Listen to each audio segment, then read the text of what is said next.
క్రిస్పీగా టేస్టీగా ఉండే అటుకుల చుడువ. ఈ అటుకుల చుడువను సాయంత్రం స్నాక్స్ లాగా తినొచ్చు. నా వీడియో ఫస్ట్ టైం చూసినట్టయితే సబ్స్క్రైబ్ చేసుకోవడం, లైక్ చేయడం మర్చిపోవద్దండి. ముందుగా అటుకులను క్రిస్పీగా వేయించుకొని పక్కకు పెట్టుకోవాలి. ఒక కడాయి పెట్టుకొని తగినంత ఆయిల్ వేసుకోవాలి. ఆయిల్ వేడైన తర్వాత పల్లీలు వేసుకోవాలి. పల్లీలని మంచిగా కలుపుకుంటూ వేయించుకోవాలి.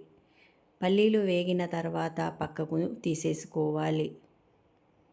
అదే ఆయిల్లో ఎండు కొబ్బరి కూడా వేసుకొని వేయించుకోవాలి.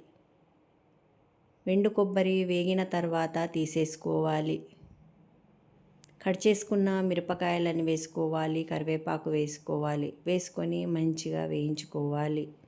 వేగిన తర్వాత ఇలా క్రిస్పీగా అయిన తర్వాత తీసేసుకోవాలి. ఆవాలు వేసుకోవాలి, జీలకర్ర వేసుకోవాలి.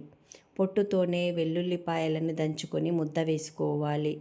పసుపు వేసుకోవాలి, ఉప్పు వేసుకోవాలి, పుట్నాలు వేసుకోవాలి. వేసుకొని కలుపుకొని స్టవ్ ఆఫ్ చేసుకోవాలి. వేయించి పక్కకు పెట్టుకున్న అటుకులలోనికి ఇవన్నీ వేసేసుకొని కలుపుకోవాలి. కలిపేటప్పుడు మనకు ఆయిల్ తక్కువగా అనిపిస్తే కొద్దిగా వేడి చేసుకొని పోసుకొని కలుపుకోవచ్చు.